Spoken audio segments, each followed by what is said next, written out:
মাসের শেষ শুক্রবার মানে লেট করে ঘুম থেকে ওঠা এবং সেই সাথে পুরো মাসের বাজার করে হাজার হাজার টাকা সেভ করা।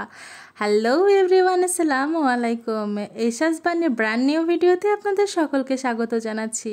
আশা করি যে যেখান থেকে আমার আজকের ভিডিওটি দেখছেন আল্লাহ পাক আপনাদের সুস্থ রেখেছেন। এই ভিডিওটা যেদিন করা সেদিন ছিল এই মাসের লাস্ট ফ্রাইডে, মানে 27th of সেপ্টেম্বর।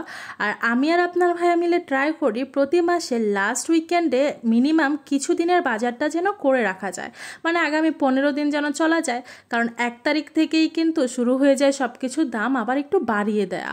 আবার উইকেন্ডগুলোতে দেখা যায় আমাদের ঘুম থেকে উঠতে উঠতে অনেক লেট হয়ে যায়, মানে 9টা 10টা বেজে যায়।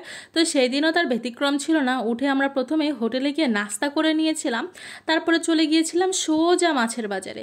আজকে অনেক বছর পরে একটা পাঙ্গাস মাছ কিনে দিয়েছে আপনাদের ভাই আমাকে, কারণ সে তো পাঙ্গাস মাছ মোটেও খায় না, তাই কেনাও হয় না। তো আমার অনেক ইচ্ছে করছিল দেখে একটা পাঙ্গাস মাছও নিয়ে এসেছিলাম এবার। তো এখন বাড়িতে চলে আসছি এবং এসে আপনাদের সাথে বাজারগুলো দেখাচ্ছি।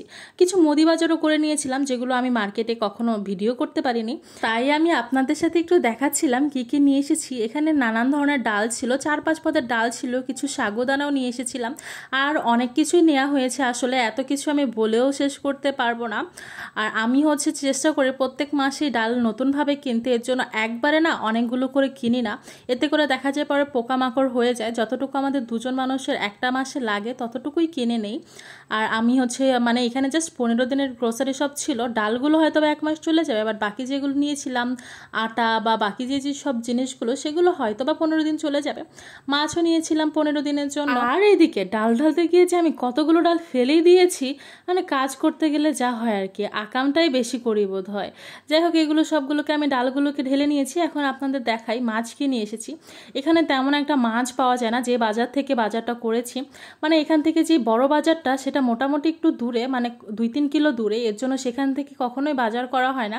ছোট্ট একটা বাজার আছে বাসার পাশে, সেখান থেকেই করি, এবং সেখানে তেমন একটা কোনো ভেরিয়েন্টই থাকে না মাছের।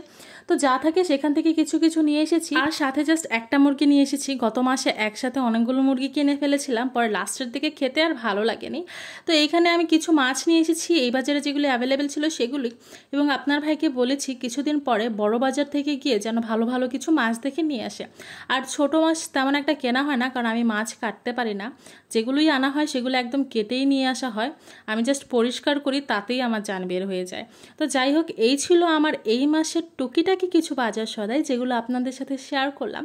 আশা করি আপনাদের ভালো লেগেছে। ভালো লাগলে অবশ্যই আমার পেজে একটা ফলো দিয়ে দিবেন। আপনারা সবাই আমার ভিডিও দেখেন আলহামদুলিল্লাহ, বাট কেউ কিন্তু পেজে ফলো দেন না। ফলো না দিলে আমার নেক্সট ভিডিওগুলো কীভাবে পাবেন বলুন, আর আমি কিভাবে অনুপ্রেরণা পাবো? তাই আমাকে ফলো দিন এবং আমার পাশে থাকুন। আল্লাহ হাফেজ।